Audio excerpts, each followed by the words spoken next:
Welcome to the FiveStack, just talking about the FiveStack and what we have in store for you, a story about longevity of dictators and some hot mic moments. And then we started discussing, which is coming up as the number one story, as a matter of fact, which is coming up in the FiveStack with my friend Zev Shalev, investigative reporter extraordinaire. And you can find him at narrative.org. We just finished. My name is Dean Blundell. Hi, nice to see you. Good to be here.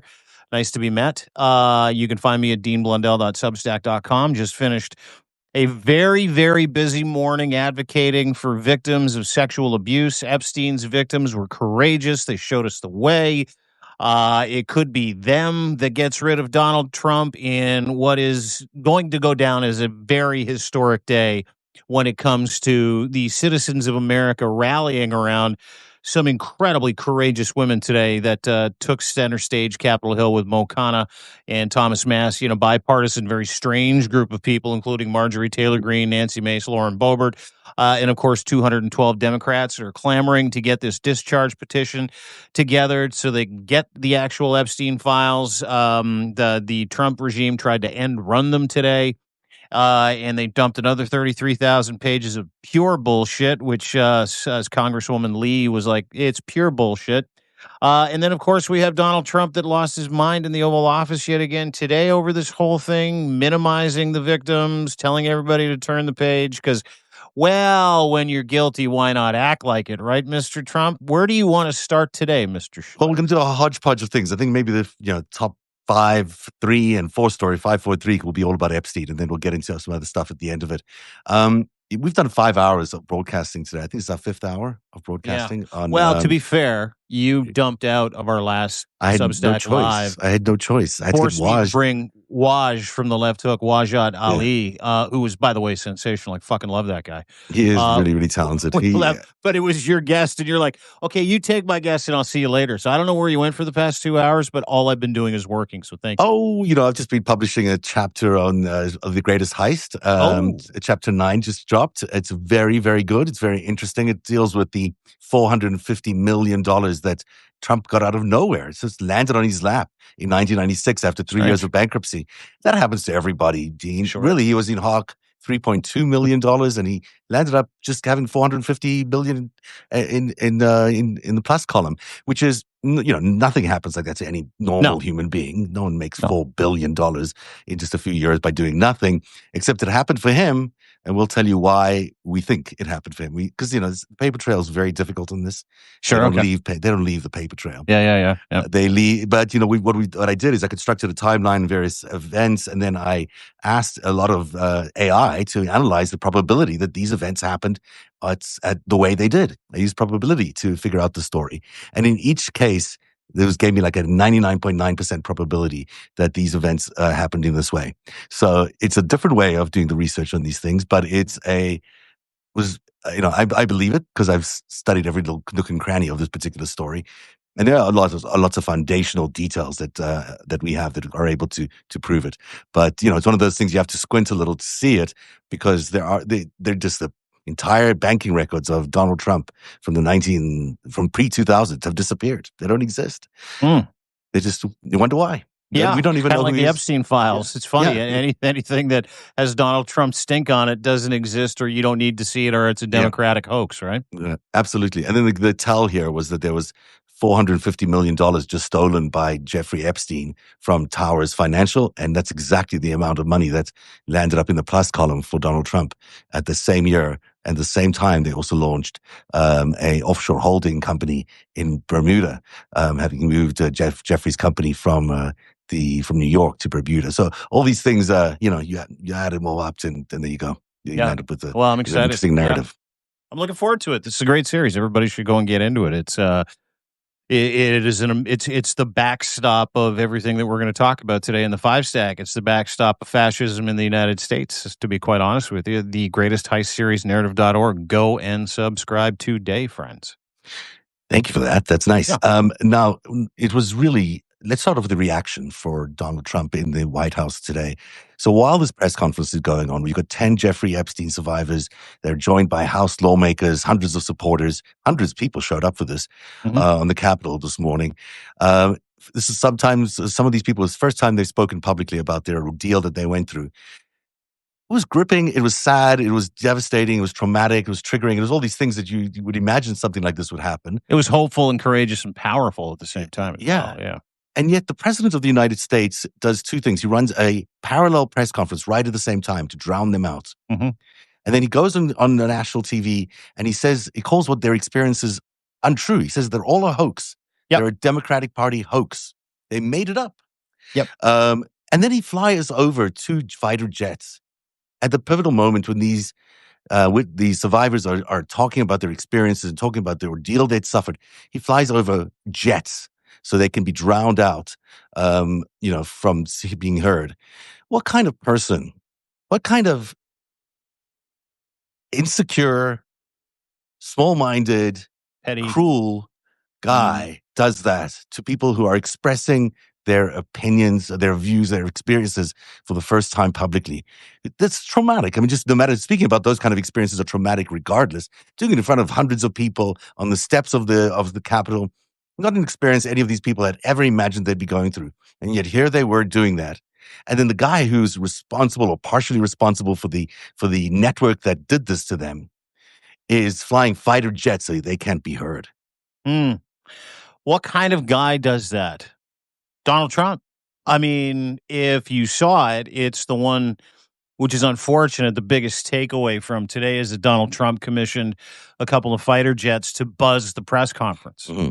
Yeah. And if you haven't seen it, I've got a post out, deanblundell.substack.com. You can kind of catch the Coles notes. You can actually see the video of a couple of victims towards the latter part of the actual press conference before Q&A, where they were trying to, stand for something, where they were having they were being re-victimized by themselves as they were recounting what happened, as they were doxing themselves in front of the United States of America to help other victims of sexual abuse, not just of Jeffrey Epstein, but anybody who's been abused or raped sexually, specifically as a minor. They're talking on behalf of women whose innocence have been stolen by rich, powerful men. And what does Donald Trump do?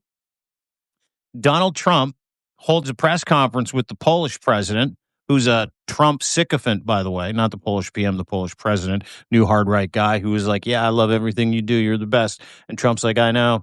And then as that was going on to compete with these girls, these victims, these beautiful human beings that are having a real moment of power, a real moment of vulnerability, he sends a couple of F-35s to buzz it. Yeah. And not only distract everybody from what was going on, but the really interesting part of why he chose to do that is also psychological. Someone used the term subhuman here. All of the women, all of the victims that were standing on the steps of the Capitol building, recounting their experiences of rape, torture, abuse, being trafficked to different countries like Saudi Arabia, Israel, Russia, Africa, other countries. The abuse starting at 14 as they're pouring their hearts out. All of these women also have PTSD. And if you know anything about people with PTSD, hands up if you have it. I got it.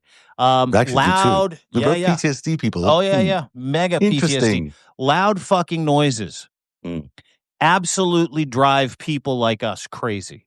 Especially loud noises out of nowhere where you're in a moment or you're having a minute. And that was absolutely strategic and by design. How do we put more fear into these women that Donald Trump is actively re-victimizing by not only minimizing their experience, calling it as Democratic hoax, telling everybody effectively they don't matter, Epstein doesn't matter, let's all fucking move on. He sends a couple of fucking fighter jets to terrorize dozens of victims of him and Epstein and Maxwell with PTSD as they were courageously recounting their experience. That could have been. And by the way, how do we know? Lev Parnas in the middle of, and by the way, you can go and watch it. I'm going to pump this out. The Epstein presser is the entire thing is out. Lev got a text and he says, wait and see what happens. They're going to buzz. Trump has ordered military jets to buzz the press conference of these Epstein victims. So that's how you know it's real. Yeah, I mean, he knew ahead of time, and then he came on the air with us right afterwards to tell us that that's what happened, and you can watch that on narrative.org and on Dean Blundell's .substack.com. This is, it was obviously intentional. Running a press conference to compete with them, to drown them out, to try to get them off the TV screens because you can't handle the fact that people are out there saying something about, if you're not guilty, if you really aren't guilty, this has nothing to do with you. This is all Epstein, and nothing new. Why are you doing that? Why would you go on the air and do a competing press conference unless you were really guilty? If you've got something to hide, then you would do it, because he didn't know what they were going to be saying. He had no idea what they were going to be saying. No. He was probably worried that they'd go even further and tell him exactly what. He didn't know if Katie Johnson was going to be there and maybe recounting all these things about him. So that's why he did everything in his power to drown them out. Because in Donald Trump's world, you cannot hear any evil, you can't see any evil, you can't do any evil. And he's responsible for none of it. Yeah. And never, ever does anything. There's no records. There's never any indication of him doing any of these things. And so we suspect he does all these things. We know that he's in the FBI files, but he's got it away with it all these years. And then what he's doing to these victims, these hundreds of victims, these people, people have literally lost their lives. Thousands of people. People have lost their lives. People have lost their livelihoods. People have lost their reputations. They've lost their ability to live a happy, normal life. Destroyed. Yeah. I mean, this has not been, I've known some of them for a long time. It is very hard. The whole experience has been traumatizing over and over and over and over again. When this first broke in 2019, when you had all these victims had to be re-traumatized again. And then they had to be re-traumatized during the Ghislaine Maxwell trial. And so they're living through these experiences. And each time, the president is if it was President Trump who was in power the first time, they didn't know how to place that. They didn't quite understand, what Trump's involvement with everything was, although some of them were certainly aware of him and his friendship with Epstein. It wasn't clear, all of it, and it still isn't today, but it's getting clearer.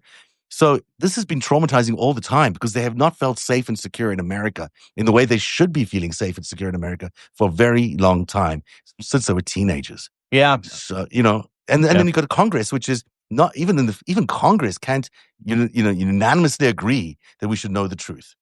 I mean, how come Congress can't even agree to that? Well, because and this is unfortunately how it works in political circles, same thing here in Canada, because you got 214 GOP members of Congress who have refused to sign the discharge petition, who are literally hiding in fucking closets right now, trying not to run into guys like Ro Khanna, Marjorie Taylor Greene, which, by the way, that was wild. We got to talk about that. Yeah, Lauren Boebert. They're literally hiding from people pressuring them just to do the right thing, because they're so deathly afraid of losing their free limo rides, their free allowance for living in Washington, D.C., their tax deductible status as public servants. They are legitimately so afraid of not being on fucking public servant easy street that they are allowing Donald Trump to re-victimize thousands of victims of child rape. Let's just fucking call it what it is. That's what we're talking about right now. We're talking about thousands of young girls, young men, but mostly girls, who were raped continuously, some for 3 to 5 years, by Jeffrey Epstein and his pals, Donald Trump probably being one of them. So when we sit and ponder the questions about, why are the GOP not doing anything, his fucking iron fist, which loosened today with that press conference, which loosened today with his egregious response where he told everybody to take a hike, doesn't matter, Epstein files don't matter, victims don't matter, it's all a Democratic hoax. He has an iron grip on 214 different GOP members who are just as selfish, just as greedy, just as uninterested of protecting children from child rape, protecting children and women from sexual abuse, that they're more interested in their bottom line, their investment portfolio, and being close to fucking power than they are about doing the right thing for children who have been continuously raped over the last 30 fucking years. Yeah. That's why. That is very well said and traumatizing just to listen to, because really we think about the lawmakers of this country have that responsibility to look after families, to look after kids, to protect people. That's their job, is to protect the people of the country and That represent their slob, interests. that disgusting pig of a president of the United States swore an oath to it. Mm-hmm.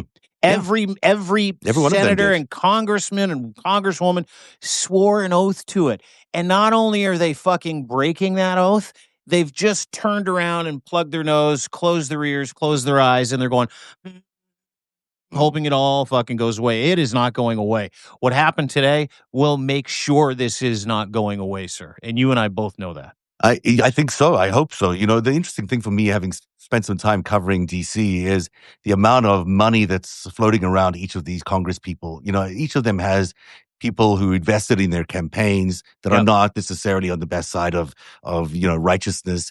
There are foreign influence machines running around each of them, trying to make them vote in certain ways. There's all sorts of enablers and handlers and all sorts of people, lobbyists, running around all the time telling me, you can't do that. If you do that, I'm not going to support you for your next campaign, or I'm going to be against you in your next campaign. And this goes all the way from the Koch brothers on down to any number of these institutional sort of, money supplies for politics. And that is why these people vote that way they do. It's not that they don't have a conscience. They know they're doing the wrong thing. They just can't do it because they are being threatened all the time. That's the end of their careers. That's the end of their marriages. That's the end of their whatever. It's because they've got the compromise. They've got all of this all the time. That's why this is such a difficult thing to break open. On top of the fact that there's all these intelligence agencies, involved, which are running influence ops all the time. Complicit at this point. One of the main thoroughfares, or one of the main pillars of today's press conference, was that every woman had the same argument, which was, why has nobody protected me? Why has nobody talked to me? Why has nobody asked for my deposition? Why won't anybody show me the files with my name in them, with my accounts of being raped and trafficked over a 4-year period from 1996 to the year 2000? Like, these women are all in those documents. They can't get their hands on them because the FBI, the CIA, the DOJ is actively conspiring to defraud the American people, including these people, of that information. And I was really surprised as heavily as they went after the CIA today, because, I've looked for this a lot to see where Jeffrey Epstein connects with the CIA. There's a bunch of places he connects. William Casey met with Jeffrey Epstein a few times. It's quite plausible that Jeffrey Epstein worked as an asset to the CIA during the Iran-Contra or the affair, during that whole period of time, because he was part of that Iran-Contra deal. He certainly worked for the American administration, or got money out of the American administration through Robert Maxwell. It's a long story, but I could paint it for you if you want. But there's just a lot of greatest heist. Just say greatest heist series. Go read it. Yeah, but there's a lot to say there. There's a lot to say that was he an asset for the CIA? Were they using his blackmail too? Were they involved with Israel? Did they also want to move the agenda a certain way? It's hard to say completely, but there is suggestion, at least, that the CIA has more information than it's letting out about Jeffrey Epstein.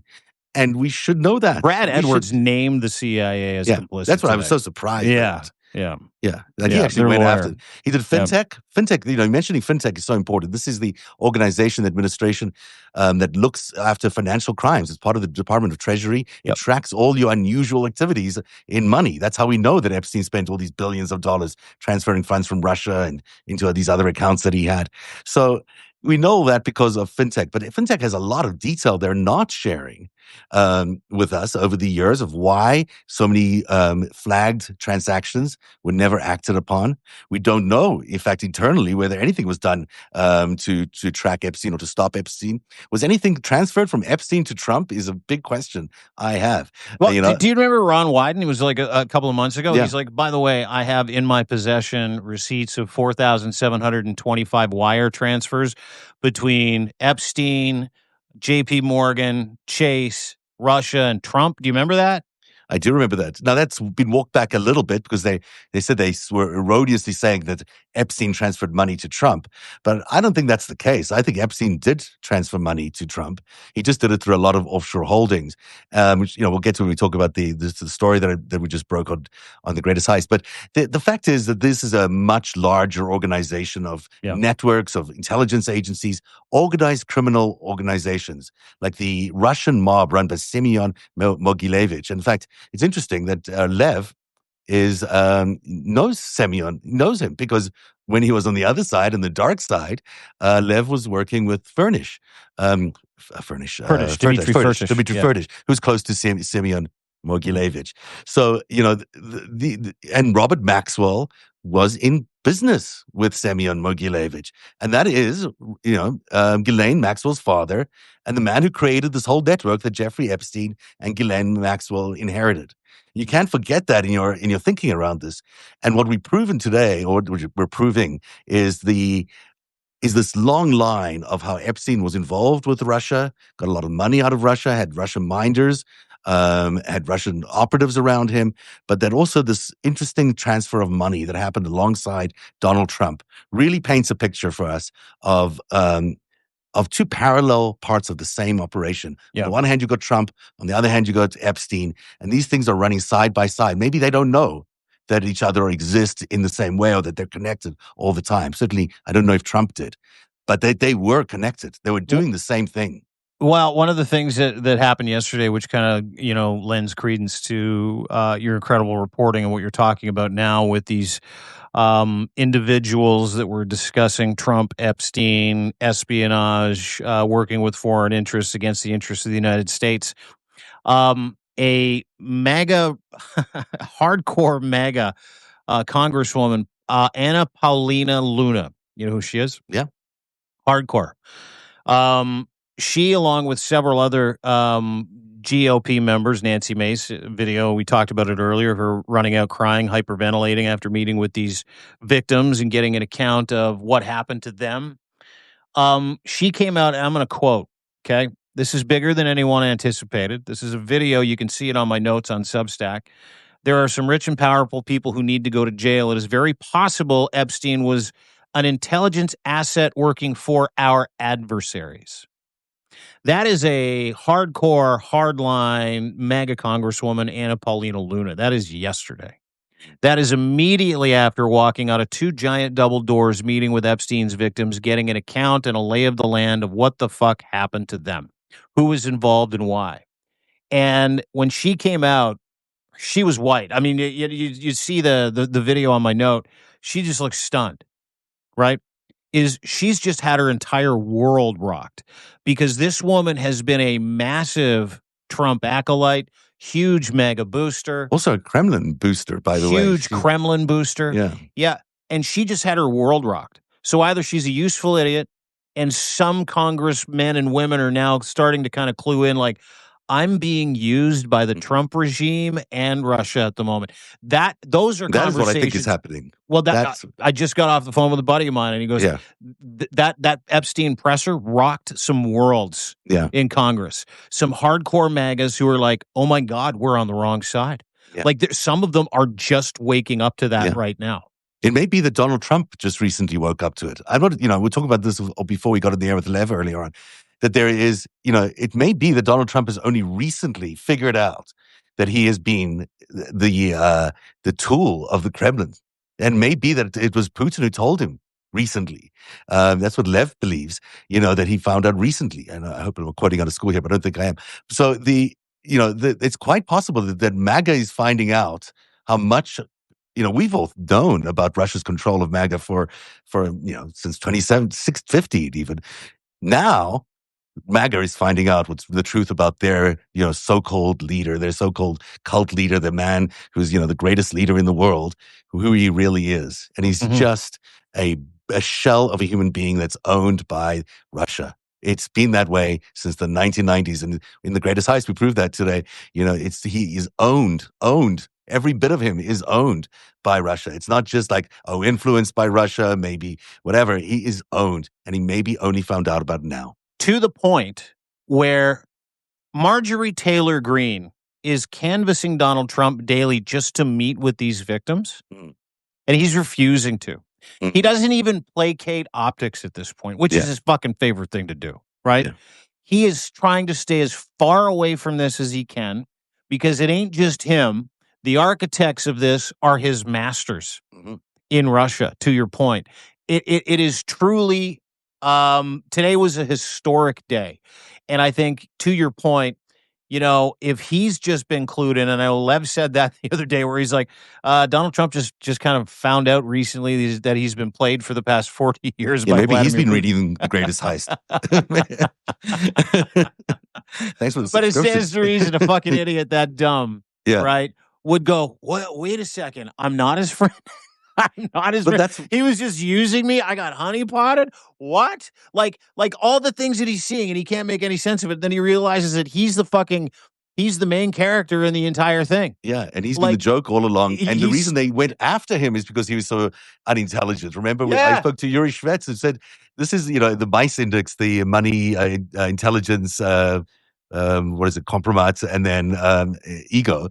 These are basically, on the intelligence thing, he was so stupid that they actually thought he's a good target. Yeah, he's easily manipulated. Shvets, Feels his vanity. Musayev, other agents are like, hey, listen, he was kind of the perfect mark. He checked every checkbox. Is he an idiot? Yeah. Yep. Is he educated? Nope. Does he love women? Yep, way too much. Yeah. Is he a methamphetamine freak? Yep. Loves drugs, so we got him there. What else? Oh, he's all about ego and money. He doesn't care about anything else. Perfect. That guy touches every single box according to the KGB's Swans, Swallows, and Ravens capture program. I mean, it's fucking right there. And then through the 1980s, they cultivated him, and then they get into the 90s, and he is broke. He's got no money. He's he does this thing, and I talk about it in today's post that he walks with Ivanka and he sees a homeless person outside of Trump Tower, and he says, "Well, that person's $100 million richer than I am." And because he's broke, he's got no money. He spent $3.2 billion in debt. He's got nothing. And Ivanka goes out and during the election campaign, uses that story to paint out what a resilient guy Donald Trump is, what a miracle worker he is, to have rebounded from the depths of despair into this phoenix of business. And actually, as it turned out, what really happened is he got a buyout. His entire being was bought by Russia. He went a few months later to this trip to Russia with Leon Black and Laura and all these equally as corrupted friends, and they basically bought him out. They made a deal with him. He promised he'd invest $250 million, $300 million in the Russian economy. He didn't have that money, so whose money was it? And then he suddenly goes back to the Forbes 400 list, and he makes it to the top 400 of the richest people in the world for being completely bankrupt and distraught years earlier. This is the moment, that he sold out. This is the moment that he sold his soul. This is the moment where this was not about condos. This was not about casino chips that were being used for money laundering. This was him giving up himself. It was the deal with the devil. As someone is saying, on the chat here, it's exactly what it was. He gave up his being, and he's been used ever since for the purposes of the Kremlin from that day onwards. Mm-hmm. Yeah, no, you can see it, you can smell it, to the point where even this weekend, there's been some interesting hot mics. We'll get to one of them, but there is a report that I read just prior to coming up here about how hard Putin and Xi are laughing at Donald Trump right now. It wasn't just this insane military parade. We're like, hey, fuck, your military parade sucks. This is how you doing. They're laughing at him because they played him. They own him. They won. They got it. They got their guy in the White House. And it took them 40 years to do it. Probably cost them a couple $1 billion. But what's a couple $1 billion when you're on the verge of literally starting a new evil world axis with some of the biggest dictatorial armed forces around the fucking world? I mean, that's what we're watching today. It happened today. That's why you see all those dictators, 26 in total, including the dickhead from Iran, Kim Jong-un, the dickhead from Turkey, Belarus, walking on this red carpet outside of the Great Hall in China where the CCP live and reside. And you see them all laughing and enjoying themselves. That's because two reasons. One, they know they own Donald Trump. They know they have absolutely fucking rugged Donald Trump. And they probably have recently told Donald Trump, hey, we got you. You can do nothing. We own you. and we have a paper trail to prove it. Yeah. I think so. And, if you think about $450 million as an initial investment to capture America, I mean, that is the best deal in the world. I mean, it's great nothing. ROI. And he's sold out willingly. Of course, it's a lot more along the way, and they've invested in a lot of other people. But on the other hand, he's also been a money laundering vehicle for all their dirty, corrupt money all these years. That incident that happened years later, with the Maison Les Amitiés, the house that Wexner once owned in Palm Beach, where he also got $50 million from Rybolovlev, in this inflated cell that he had. That was another payment from the Russians, so we can now, I think there's two really clear payments now that we can show you that the Russians owned him since the 1990s and onwards. And Epstein was probably the guy who was moving all the money around for the Russians, because he's the expert in moving money around. He's the expert in offshore holdings, and he's got them, he had them in the British Virgin Isles. So it's very easy for him to have done that. And the time when they broke up in 2004, when they broke up over that house, was that moment when I think Trump told Epstein he didn't want him to do the moving of the money, that he could get the money directly from the Russians. Yeah. And that's why he was exposed, because now it was obvious that the Russians are actually supporting Donald Trump. Donald Trump did to Jeffrey Epstein what Donald Trump does to every single person he does business with. He cuts them out of the deal. Yeah. And then he takes the whole thing, because Epstein would get a percentage. Even Maxwell said that, where she said that, he would help guys like Les Wexner make more money, hide money, that kind of stuff. And he would get a percentage, sometimes 10 million, sometimes 15 million. And sometimes you give him that house on Fifth Avenue in New York, right? I mean, that's literally 71st Street, 31st Street. Sorry, that's 71st. Yeah. So that's how these guys have always done business. That's how they've always. It is so painfully clear to every single person who actually reads or understands what's going on that the Epstein pedophile ring is a symptom of a much bigger, much worse scenario that put Donald Trump in the fucking Oval Office. And it's also the linchpin that can take him out. Yeah. And that's why you saw that response from him today, where he not only minimized it, called it another Democratic hoax, and looked fucking furious today, by the way, in the Oval Office. He doesn't like not being in control of the media message, and these women held the media's attention today, and he knew that. It's worth pointing out what's, pulling the curtain back a little bit here, because what the Russians figured out at the end of the Soviet Union, that the Soviet Union was collapsing, and they knew the Americans had a lot of involvement in that. So this was not, they're targeting America with some sort of reason, but they knew that they could really harm American democracy by using its freedom against itself, by especially using American capitalism and the freedom around American capitalism against itself. So they started flooding the American capitalist system with billions of dollars stolen from the Soviet Union, and lots of other assets, pushed into the United States through money launderers like Jeffrey Epstein and money launderers like Donald Trump. And that money has been growing, and they did it in Silicon Valley as well. A lot of investment in Silicon Valley came from the Russians. So you've got this stuff was arrived in the United States, and then it grew in the United States by a lot, because they would take advantage of all the market crashes, because they would in fact do some of the market crashes. They would collapse companies so they could make money off those companies collapsing. They would do pump and dumps or rug pulls, as you told me the term. And so that is how they made this money. There was a smallish amount of money once inside the American capitalist system grow and grow and grow and grow. And it's grown to such an extent that it took over, or it was allowed for there to be these detonations of that capitalism all the way through these last 40 years. And each detonation cost the American taxpayer, another few $1 billion, and then another few $1 billion. And now you look at our debt of $37 trillion. Trillion, yeah. And you got to, and where does that come from? It comes from all these bailouts, all these things that we had to do to fix along the way, things that were created by Donald Trump, Jeffrey Epstein, Leon Black, all these other people who are billionaires, but who also don't have America's interests at heart. And they have been enriching themselves on the back of American taxpayers and helping Russia, our adversary in the world, gain a bigger footing, and helping China do the same thing. And these people are, in fact, how we got to today. And how do you create a firewall between yourself and the United States of America if you're part of that Russian operation, that cabal? You go out and recruit teenage girls to go and honeypot everybody involved and anybody who might be able to hold you accountable. Yeah. Bill Clinton, Bill Gates, lawmakers, congressmen, senators, presidents, prime ministers. And when they say, hey, we're coming for you, you do what Roy Cohn taught Donald Trump to do. You send them a picture of that person who has the ability to squash whatever investigation is into you, a picture of that person with an underage girl on Epstein Island, and it all goes away. Very, very quickly. And in infecting the system, they also infected the intelligence agencies and the FBI and the Justice Department. They had people like Rudy Giuliani, who was the mayor of New York, but before that he was a prosecutor.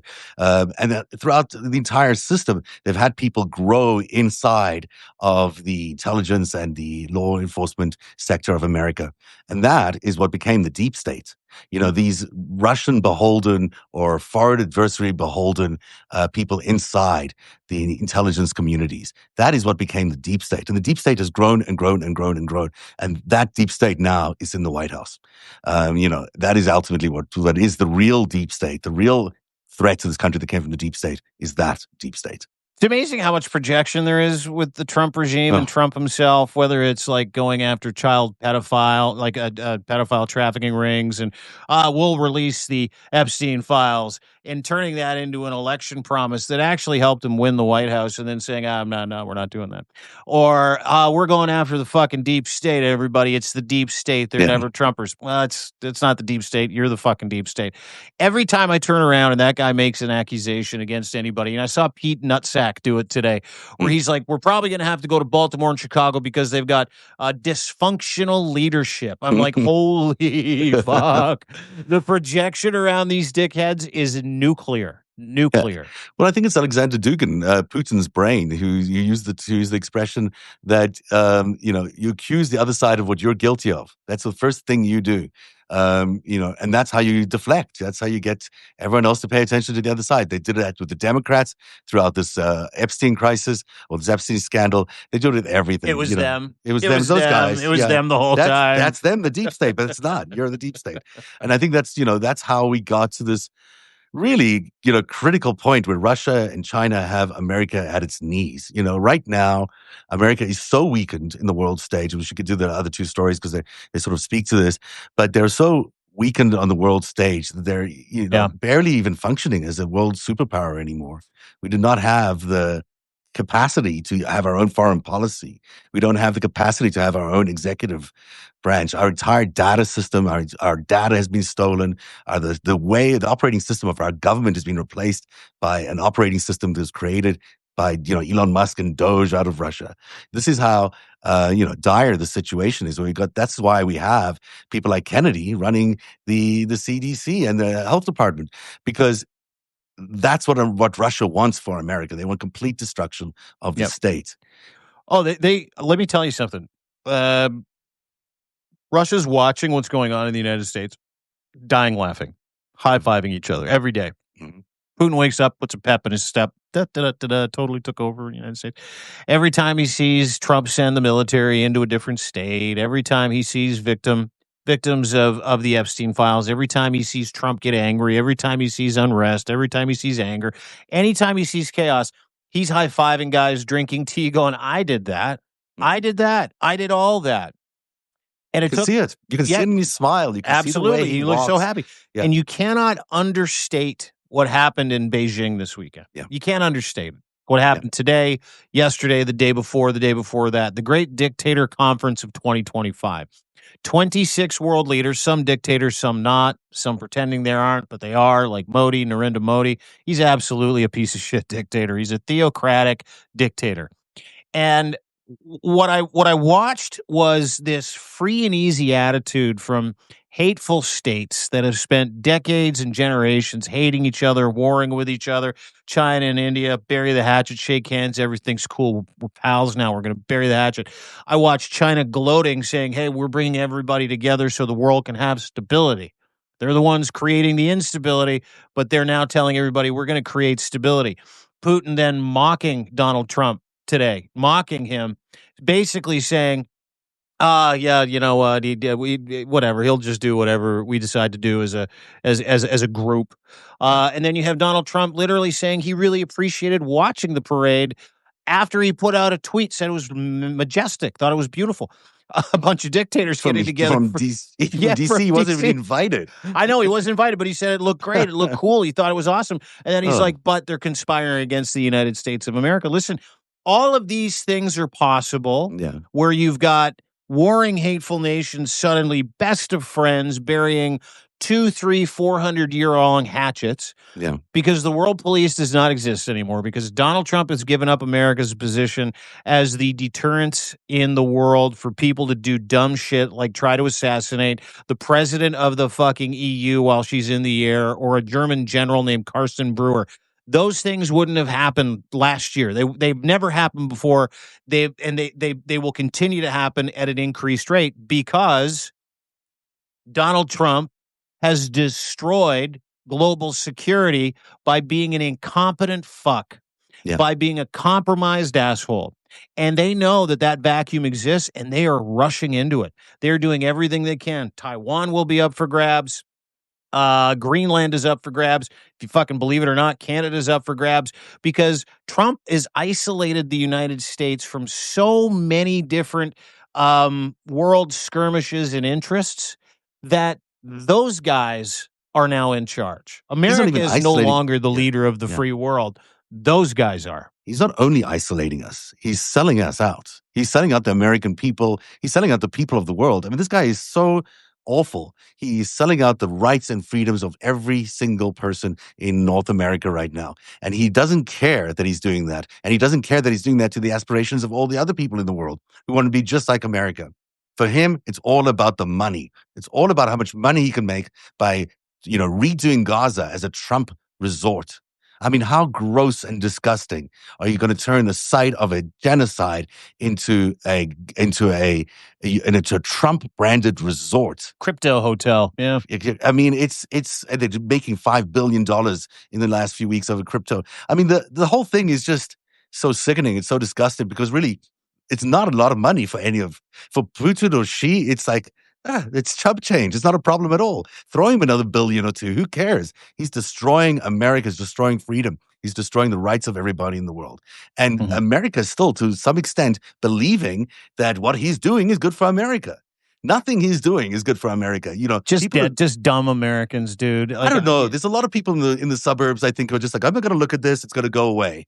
It's going to go away. No. Those people are just willing participants in the death of the United States of America by but that's complicitly standing by. I know, but what I'm talking about are the ones that are like, fuck yeah, screw the victims. Fuck yeah, go make that money, Donald Trump. Fuck yeah. Like, those people are just the dumbest human beings in America. We've got the same ones here. We got some of the maggots and maple maggots. Same thing. But there's the middle of America, which thinks if they stay silent, it'll be okay. Like 214 GOP congressional members. Yeah. Like, we can just ignore this. I'm going to focus on my work and my kids. And then I don't have to think about the fact that everything around me is falling apart, that my neighbors might be taken away to concentration camps or disappeared, that my rights disappeared, that my media no longer reports the news to me, that my kids being surveilled by the government. My phone's tapped because Palantir can do that. And graphite now. Apparently ISIS got allowed to use graphite. Like, I mean, it's so many such a lot of degradation of who we are as a nation. And then, of course, the Justice Department is now just a weapon of Donald Trump and the administration. I mean, that's basically all they do, is they prosecute his initiatives. So where are you left with when you wake up in 5 years from now and hoping that all of this is over? You're going to be surveilling your land and realize that nothing is like what it used to be, that there is nothing, in fact, here anymore, that the reason people used to aspire to be American has disappeared. Because people come to America because of the freedom. They love America because of the freedom. They love America because of the justice. They love America because they're treated equally, that they have an equal opportunity to achieve what they want to achieve. And if we take that away from America is nothing but dust, there's nothing to it. And that's what he is doing to America. So those people who have got their blinders on and thinking it's all going to be okay in 5 years, it's not going to be okay in 5 years. Nothing They're about worse. this is. They're way worse than the people perpetrating the crime because it just allows to continue to perpetrate. And once it takes root, it takes root. Fascism is not something like, when did Hitler get into power? 32, 32, 33? Yeah, the first time. Until 1945. That is 13 fucking years. Yeah. 13 years. He took a long time. Trump is moving very quickly. Faster than Hitler did. Yeah. And it could be around for a long time. They did, Hitler didn't have this digital dystopia that Palantir and Doge have built. They didn't have fucking smartphones in 1932. They didn't have surveillance in 1932. They didn't have AI. And they had but they had Gestapo and other things. It was human. Guys with fucking notepads. You didn't have like street lights and cameras you could turn on people's phones and on people's home computers. That's what Palantir is, by the way, everybody. You don't have like a record of receipt. You'd have fucking guys at checkpoints going, papers, please. We need to see where you are, see if you're Jewish, and see what your bloodline is, and then we'll have they can just do that by fucking clicking a button on Palantir right now. Yeah, one little search, like a Google search with your name in it, will reveal everything about you. Your history, they can tailor make those hateful, radicalized messages to those people. Listen, and those are the people that don't have the ability to think for themselves, the ones that get wrapped up in that bullshit, right? And I say this all the time to people here in Canada. Like, I have no time for anybody who thinks MAGA is a solution or an ideology that helps anybody in progressive society. You're just a dumb fuck. And I feel double the indemnity towards Canadians who think that fascism is a great idea. Because here's the catch. The people that really believe in that shit because they're scared, they're not smart, they make bad decisions, and so they need someone to make decisions for them, right? And their ideologies will line up across the spectrum, but generally speaking, all of those people are what we call in Canada brain-dead pussies that don't have the ability to use critical thought or reason. And so what they do is they give their agency to somebody, just let him do it. Just let him do it.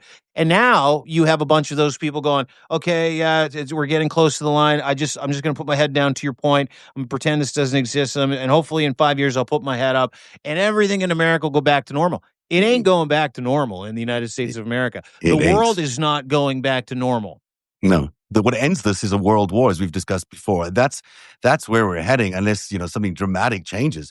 There is very little hope for the end of this right now in America, except through conflict. I mean, it's very hard to see that this is going to end up. And Judge Ludick was on Costa's show and Substack the other day, saying just this, and he's just Judge Ludick. I mean, he knows the system better than anybody else, and he's like, I don't really see a way out. It's too late now.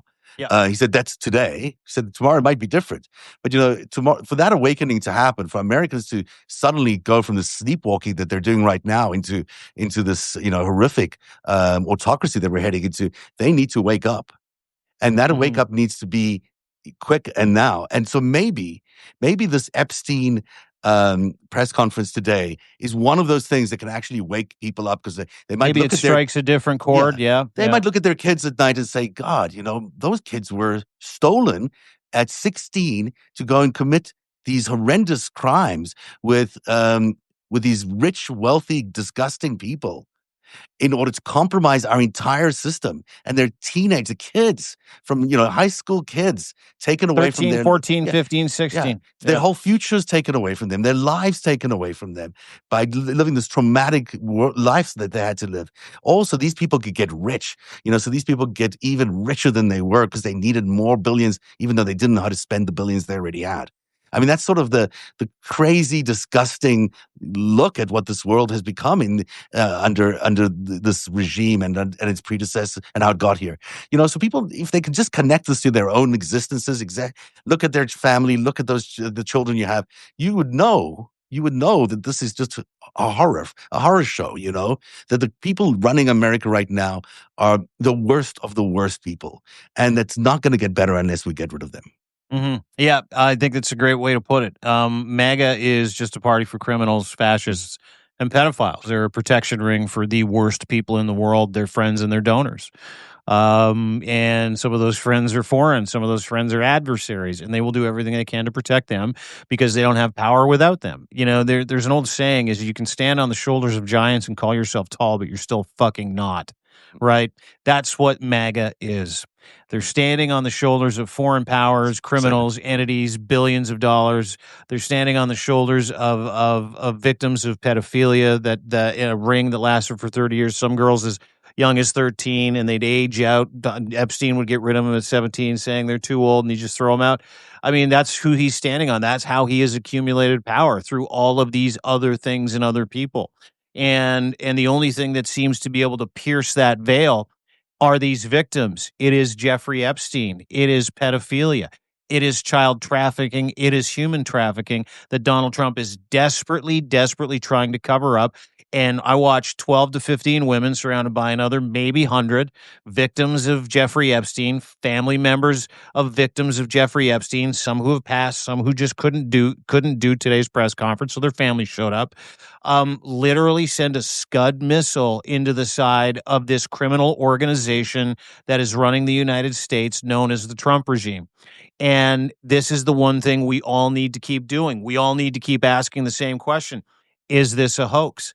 Every single time. Waj said it was a brilliant comment. Dan Bongino, is this a hoax? Marjorie Taylor Greene, after that press conference, your boss just said, this is a hoax. You're a hoax. Those females are a hoax. This is not a hoax. The hoax is Donald Trump. The hoax is the deep state. The hoax is that anybody in the Trump cabinet is qualified to do the fucking job. That's it. Yeah. Anything he calls a hoax is actually turns out to be real, whether it's the Trump Russia, whether it's the 2020 election theft thing. It's all, the stuff that he calls a hoax led to being justifiably true. But for 9 years now, I've been watching them, firsthand experience. They have been trying to kill the story. They keep trying to suppress the story, and they've been doing it obviously for longer because it's been going on for 40 years. And it's like a boiling pot that they've got the lid on so tightly that they're just trying to suppress it. But every once in a while, these things start bubbling out. This boiling pot's just starting to bubble over. And you've got a little bit of truth showing up, But right now, I think we're beginning to see that this boiling pot is boiling over so much that it is going to burst open unless they let it out, Yeah. And if they don't let it out, it's going to burn a whole lot of people anyhow. But at least if they lift the lid, we can finally find out what happened. It's not going to be very helpful or nice. We're not going to learn anything good about America, but it's going to be and help us, at least in one way, is in changing the trajectory America's currently facing. Because, there's nothing good in those files. It's it's a horror show. I can guarantee you there's nothing you'll feel. Nancy Mace's reaction, that is exactly the reaction most Americans are going to have learning about these files. So, there's not, but at least knowing it, seeing the monster, understanding the monster is one way of being able to deal with it, Yeah, brilliantly said. Great analysis and incredible summary. America has been at a crossroads for 7 months, but today was, as horrific, as emotional, as powerful and courageous, as sad and as appalling as today's press conference was. To your point, this might be it. This might be the last gasp in lining up behind these women, lining up behind victims of sexual abuse in this case and in every case is so important because usually happens at the hands of rich, powerful white dudes. Usually happens at the hands of people who feel like they're above the law. And Donald Trump has been telling everybody he's above the law and has been for a very fucking long time. And what incredible schadenfreude, right? But of watching him panic today. You want to watch him panic? Share this. You want to watch him panic? Subscribe to other people that are doing the same. You want to watch him panic? Be relentless about asking him and people around him if those women are a hoax, if the victims are a hoax. Absolutely stay on this. You want to watch the Trump regime slowly start to melt under the weight of the Epstein files, under the weight of the cover-up and the victims who spoke courageously today. Pound away at content like this, share content like this, subscribe to people like us, free or paid. I don't give a shit. What I care about, and I think what every person that's part of this resistance, whether it's you, me, Midas, Waj from the Left Hook, Lev, Ruth Ben-Giat, anybody who's on this topic, anybody who's talking about this that has a platform that's taken somewhat seriously. The more you share this content, the more you subscribe to this content, the more you dig into the content that we're trying to present to you, because we feel like it is our civic duty not only to protect these victims, but because here in Canada, it's where I am, it's because I love America. What I'm trying to do is give everybody a bit of a game plan. And it just starts with your thumb. It starts with signing a petition. It starts with showing up for victims. It starts with showing up for the United States of America to a day of protest or a rally. It's what we have to do. It's what you have to do. We do it up here for you. This is a little known fact that a lot of Americans don't understand. In Canada, we have no King's rallies like you have no King's rallies. We've got days of protests. We've got people standing in front of the U.S. consulate almost 24 hours a day protesting this monkey. So, and his absolute fucking clown show zoo regime. So, like, it's not you're not alone. And you saw No King's Day was in Scotland. It was in London. It was in Rome. I mean, the free world wants their partner back. They want the world police back. They want America to come back. And what you have to do is call your congressman, call your senator, just demand it. Demand that they sign the just discharge petition. Demand that they help pass the Epstein Transparency Act.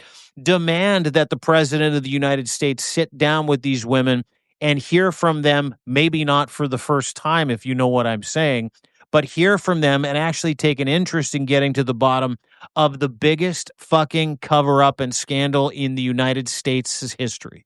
That is what we're at this today. And if you don't, I mean, this is the biggest test. It's not just about having, the National Guard come to your city or your town or your state.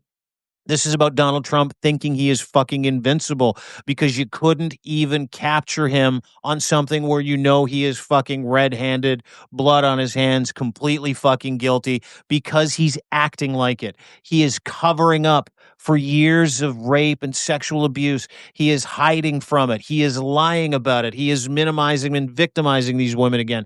That is not something a president does. So get him the fuck out of that office by starting right here, sharing this as much as you can, and the information that you find to be important that other people in MAGA or out of MAGA, gift a fucking subscription. Send it to someone who's like completely lost in that haze of MAGA bullshit. It's going to be very important going forward because this is the one thing that has been able to pierce the veil of what we know Donald Trump to be, which is the Wizard of fucking Oz.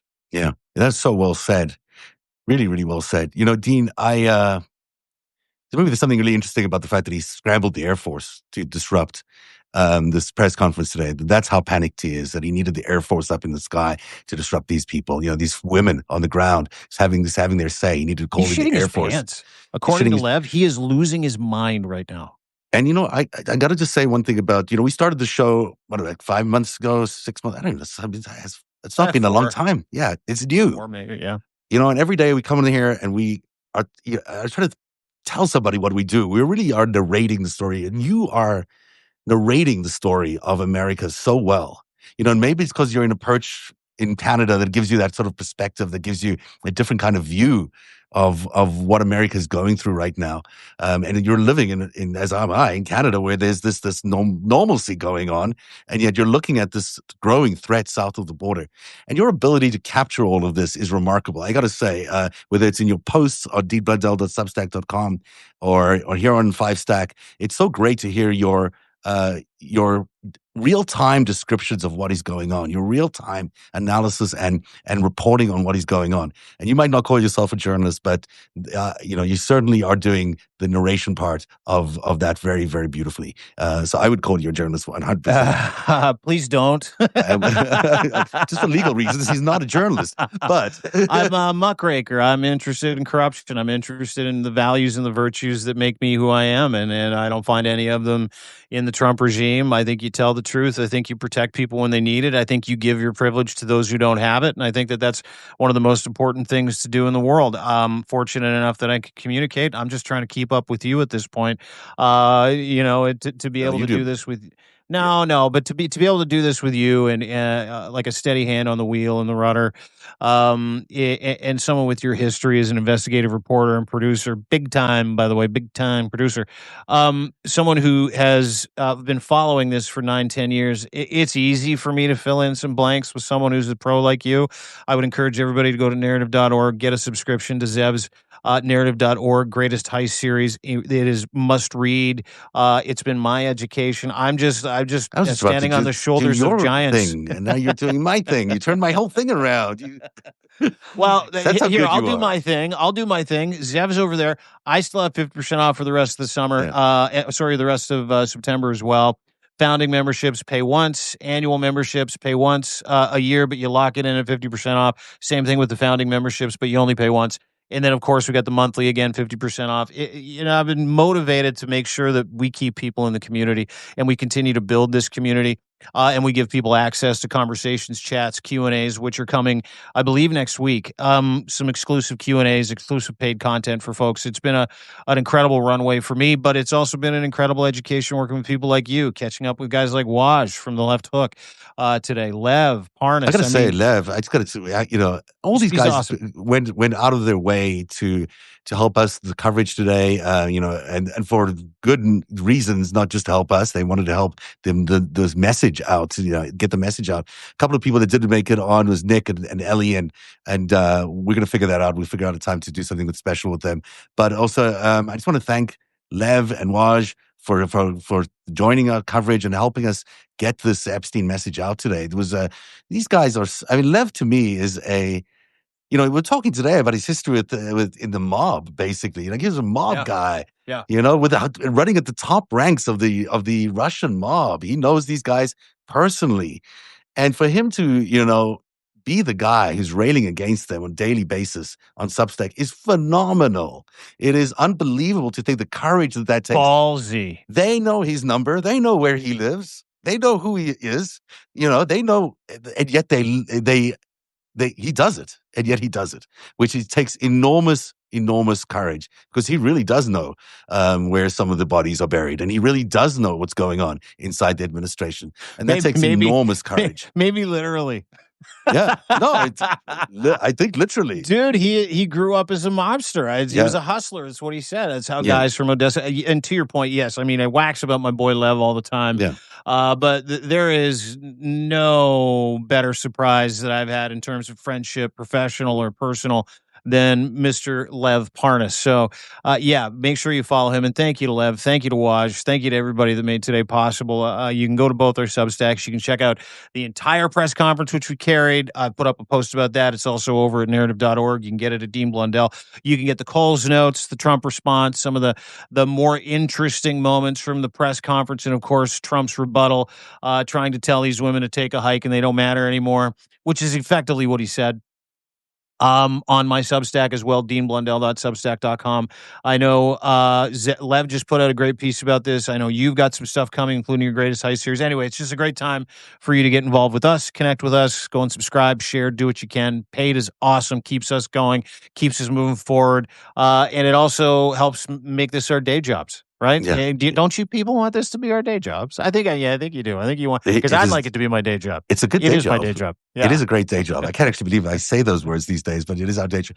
And we've done a whole day of full of broadcasting today. Yes. So we should probably call it there. Thanks for joining us at the FiveStack today. We'll be back tomorrow for the Thursday edition. This has been a really special day for us. We've done a whole lot of Epstein coverage. We thank you for being here. We thank you for your support. We'll see you tomorrow. Have a good day, everybody. Bye, everybody.